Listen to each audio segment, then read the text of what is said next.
ladies. We're going to do a chapter review for chapter 39, which is assisting with your pediatric patients.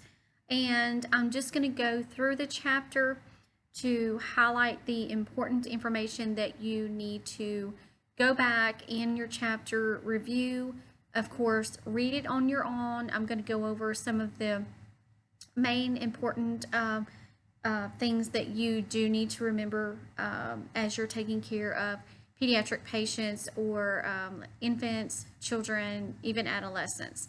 Some of us know that we do want to work in a pediatric clinic, so there are some important key factors that you will need to know whenever you're taking care of those patients. So first and foremost, the physician that is specializes in pediatric care is called a pediatrician. You do need to know your medical terms for your different types of physicians and what areas they treat. So you will hear me name those different types of physicians as we are going on. So here, your doctor is called a pediatrician, and your pediatricians treat patients from birth up to age 20. Communication is key whenever you are dealing with your pediatric patients. They need to be able to trust you. They need to be able to, you have to develop that rapport with them. And a smile goes a long way, especially with a child. Being nice to them. Sometimes you have to role play or speak things in the way that they can understand, okay? So that is going to be crucial in your care for your pediatric patients. Smile, communication. If you're having a bad day, you know, we all have those bad days, but remember, a baby, they can sense if you are tense or if you're angry or something is going on. So just make sure that you check yourself at the door before coming to work. Decompress if you have to. Some of you remember the phrase that Miss Aliska said with dealing with children, fake it till you make it. Sometimes you just have to do that. But trust me, kids pick up on a lot of things that we don't realize that they pick up on. Role playing. Role playing is a tool that you can use to help prepare or deal with situations. Sometimes something that really comes to mind with role playing is if a child is suspected of being molested. Okay, so sometimes they will role play maybe like on stuffed animals or baby dolls to get that child to respond and tell them their side of the story. So that one is a really big role playing with children. So how does your office or the reception area need to be for pediatric patients versus adults or geriatrics? Well, with pediatrics, you want it to be bright, welcoming, interesting to the child. Sometimes you will see Disney characters or cartoon characters, animal themes, even in the exam room. Some of the exam tables may be shaped of a train or a bus or different things to help get that child interacted and so that way they can develop that trust. If you have toys in your clinic, you want to make sure that these toys are put away. And if you do have toys and the child is playing with these toys, these need to be disinfected every day, at the end of every day. Not once a week, not once a month, every day. You need to remember that. Patient safety is very big, and that is your number one goal, of course, when you're dealing with pediatric patients. Once the child enters the medical office, the child's safety is your primary concern. So if you have an infant, how are you going to care for that infant? There are different ways that you need to hold that infant. Page 940, there is some pictures and they are labeled. There are 3 different positions that is often used for carrying an infant. That is the cradle hold, the football hold, and the shoulder or the upright hold. Okay. Um, in your textbook on page 941, there is a developmental chart. I'm going to point out to you the age ranges that you need to look over and that you need to be familiar with. At age 4 to 5 months, the infant is able to reach for and hold objects. So at 4 to 5 months, they may be able to hold their bottle in their mouth. 7 to 8 months, they are able to sit upright for 5 minutes. At 15 to 18 months, they're able to build a tower with blocks.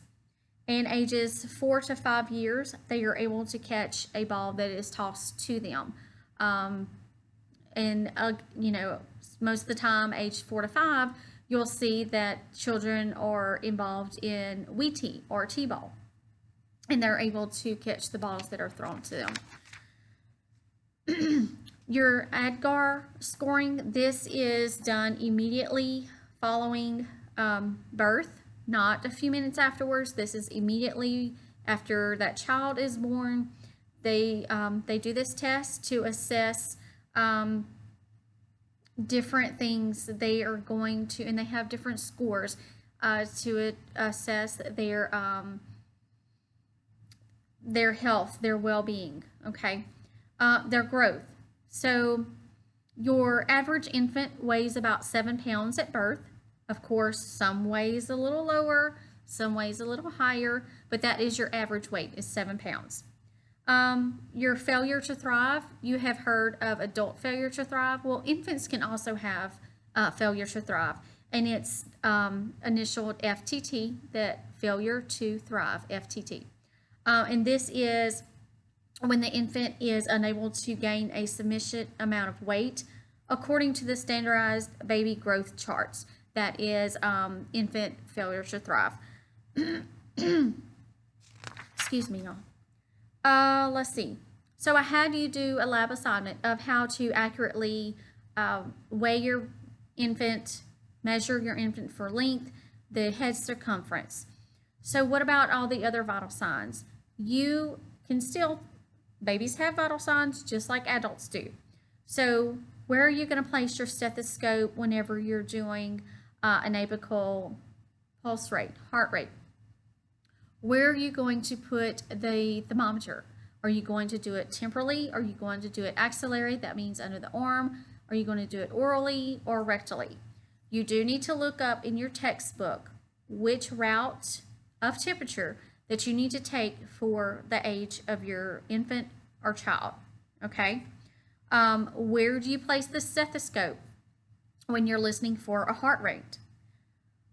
What is your normal body temperatures? You need to look in your book. You do need to be familiar with oral, axillary, rectal, and oral. Not oral is O for by mouth. Oral, okay, is the A. Axillary and rectal. You do need to know those normal temperatures. When you're weighing an infant, they need to be either with no clothes, no diaper, or they need to have a clean, dry diaper. You do need to remember that. And again, the scales they do vary from office to office. You'll have digital scales, and you may have the manual scales where you have to manually move the scale down, just like a normal scale that adults would use, except for it's in the cradle, and you just have to move it down. So you do need to be familiar with your equipment before you're going to use that. Infants and toddlers, you need to know their normal heart rate and respiration. Why do we measure a baby's head? Okay, for a multitude of reasons. The diagnosis that's given for a rapid growth and there are babies with large heads. Some of those babies with large heads are normal. However, if you have that rapid growth of the head, may indicate hydrocephalus, which is the excessive fluid around the brain that can cause damage. So damage to the brain, that is. So that's the importance of doing the head circumference at your well baby visits, okay? Your normal head circumference at birth for your infant is going to be 12.5 to 14.5 inches. That is going to be around, okay? The demonstration that I had given you was the tape measure, and you do. The most prominent part of the baby's forehead all the way around, okay? You need to know that it takes 2 people to get an infant's accurate length. Sometimes that baby is moving, they're squirming, you've had to take them out of their either their car seat, their mother's arms, their daddy's arms, whatever. So you've taken them out of their comfort zone. They were comfortable, they were warm.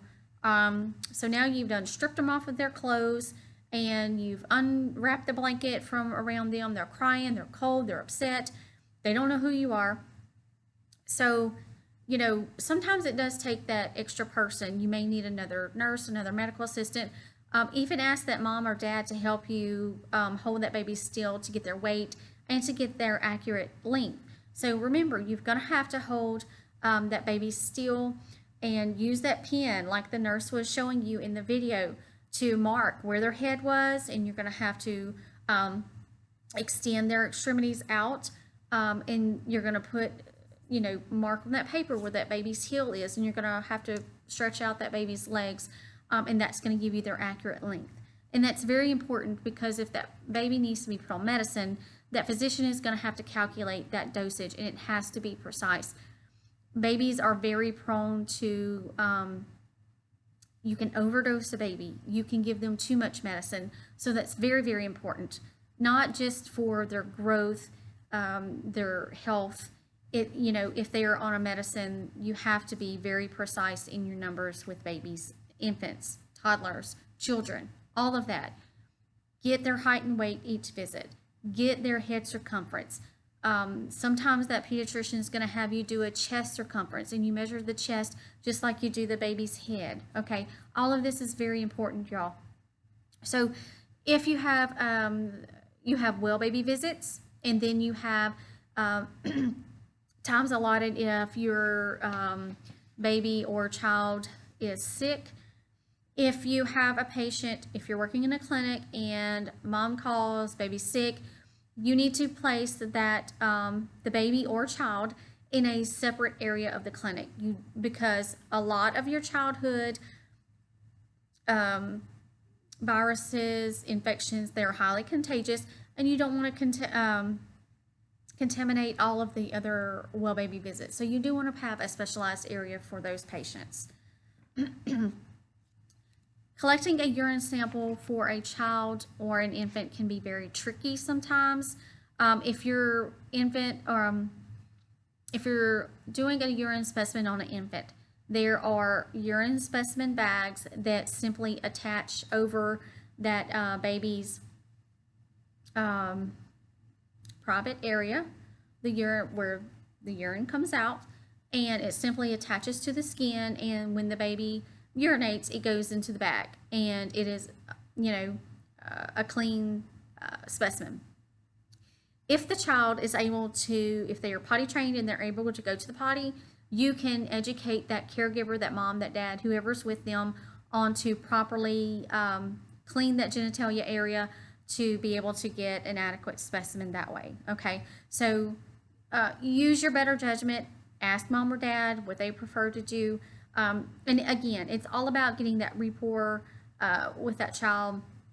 Who is that child going to better cooperate with? Is it going to be you, or is it going to be mom or dad? Sometimes it may be you.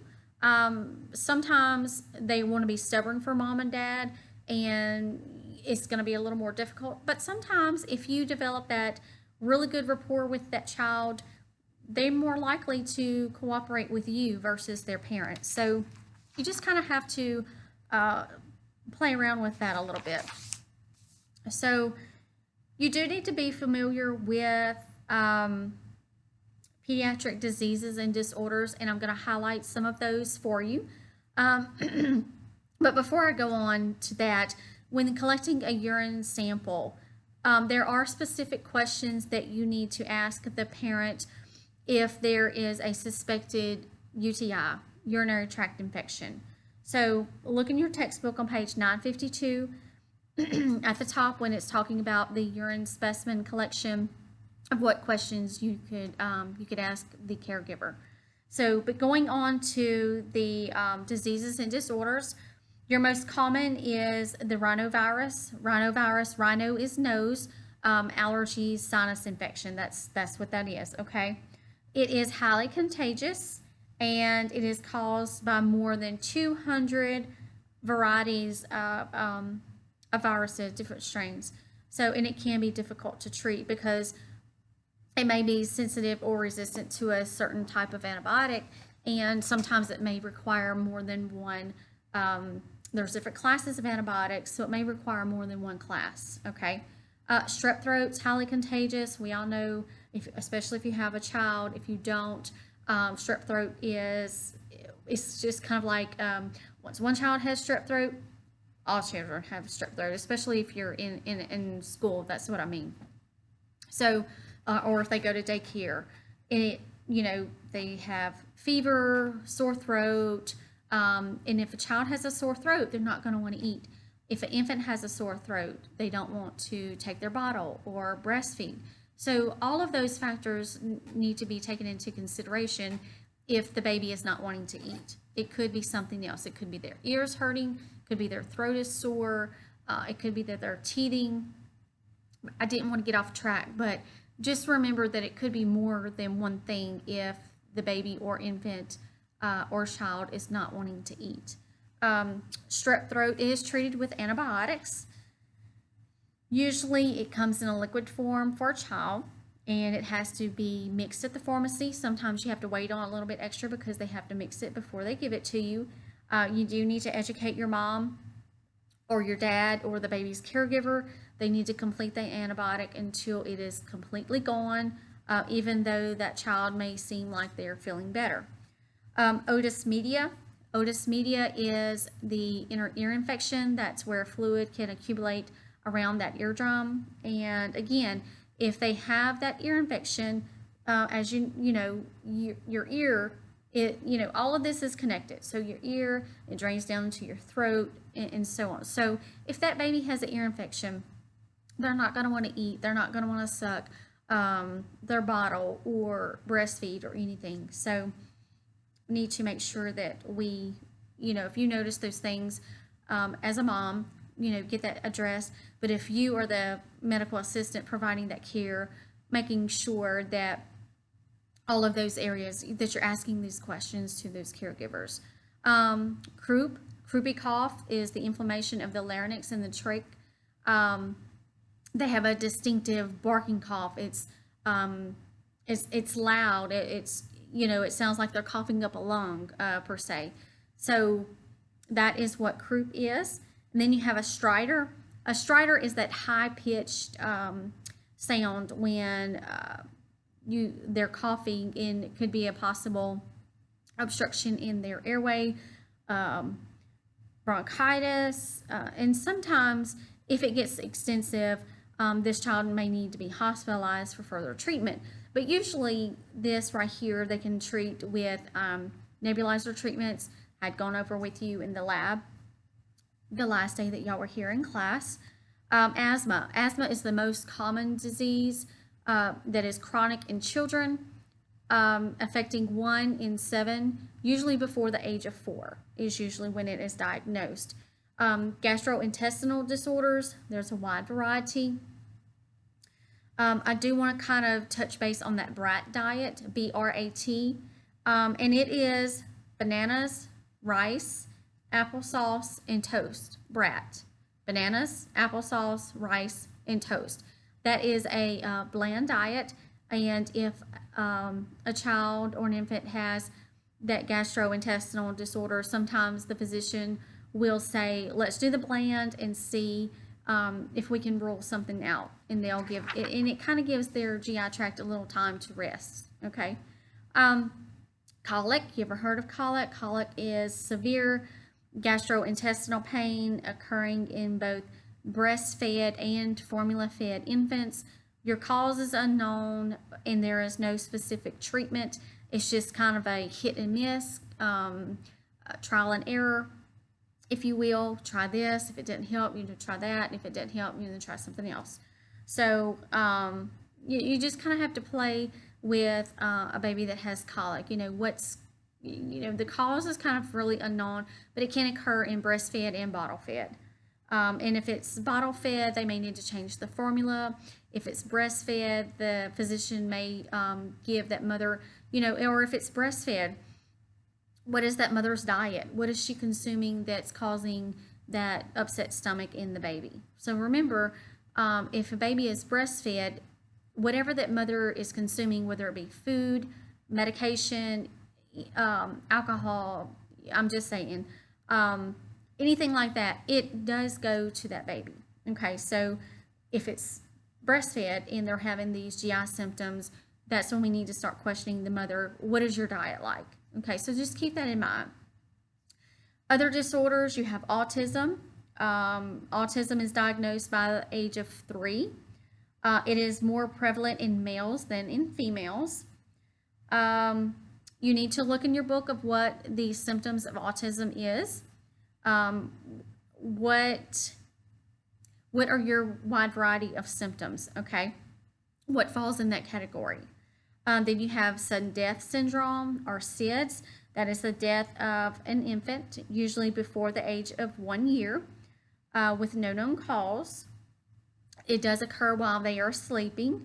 It is the leading cause of death in children, and it normally occurs between 1 and 4 months. Remember, I said earlier, between 4 and 5 months, that baby is able to hold things, and then 5 to 8 months, they're able to sit upright. So just remember that baby's muscle tone is not, between 1 and 4 months, they're not able to hold themselves up or turn themselves over. So, and that has a big part to do with that.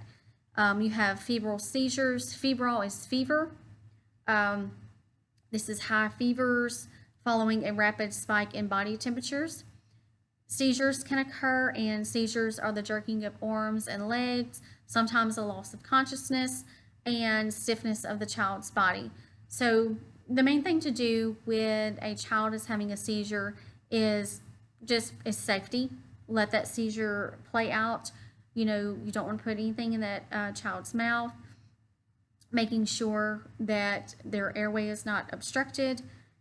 If they let's say they're on a bed and they start having a seizure, you may want to lower them to the floor. If they're in a chair and they start having a seizure, lower them to the floor. So just think about their surroundings when they're having that seizure. Their safety is going to be first and utmost. Obesity. Obesity is defined as 20% above the patient's ideal body weight. Okay, so in a healthy adult, your healthy BMI is 25%. So in a child and infant, they're anything over 30. Okay, so it varies a little bit. Different factors that take place in obesity is going to be genetics, family patterns of overeating, poor food choices, lack of exercise. All of these things lead to childhood obesity. Fifth disease. Fifth disease is a mild contagious viral disease. If your child has fifth disease, you want to avoid them coming in contact with a pregnant mother, because it can be contracted by the fetus or the growing baby. So you want to avoid that. You have hand, foot, and mouth disease. Hand, foot, and mouth disease is another viral infection. It is common.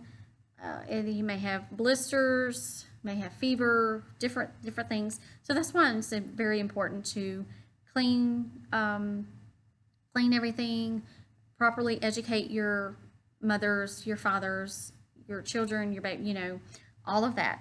So what about adolescence? So adolescent is that transition between puberty and adulthood. It has 2 stages. You have early adolescence from age 12 to 14 and middle adolescent from 15 to 17.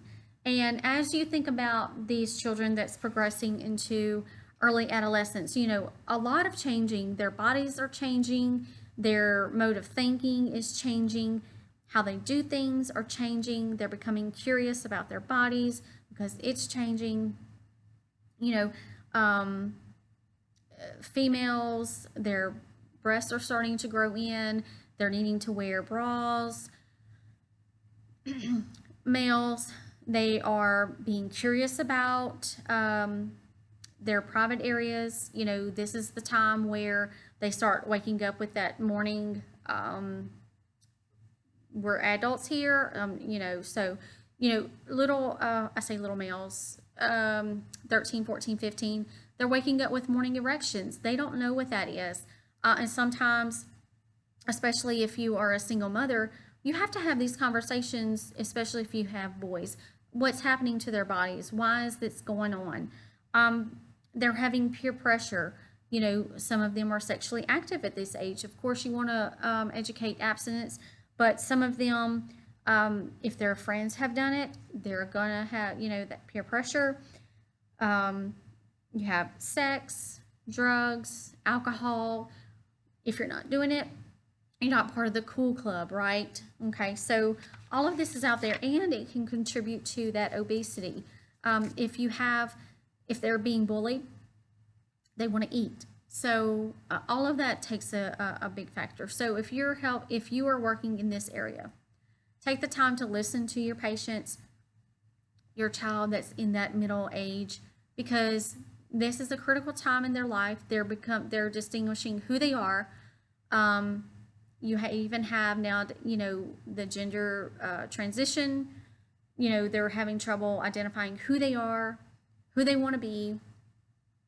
They're confused, and you know, you have to be very supportive and compassionate for your patients with this age group.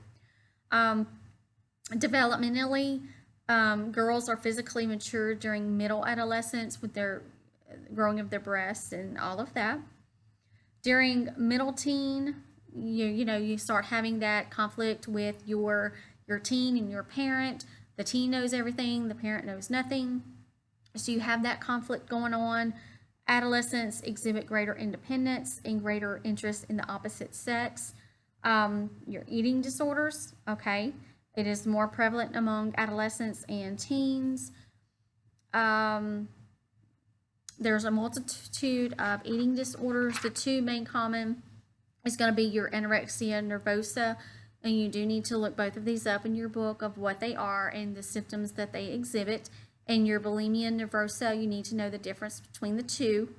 And suicide. So after your eating disorders with your teenagers, and I mean young teens, ages 15 to 24, suicide was the second leading cause of death in teenagers and young adults after accidents. So you have depression, you have bullying, you know, they're finding out who they are in this life, where they want to go, the peer pressure. So all of that in combination will lead to suicide. So just make sure that you're able to heed those warning signs, educate your parents, you're the caregiver of those children, to help maybe alleviate some of those issues that you may see that are a possibility in your patient that you are taking care of, especially in that children, early adolescent, middle adolescent age group. So that is your lesson for the day. We will be moving on to assisting with geriatrics, chapter 40 tomorrow, and we will do that the rest of Tuesday and Wednesday. Thursday, we will do chapter review for chapter 39 and chapter 40, and then your exam will be on Friday. So I will see you soon, and listen to this video over and over. Highlight the areas in your books, and it is your responsibility to read your chapter along with answering the questions in your homework to help you study for your exam. Thank you. Bye.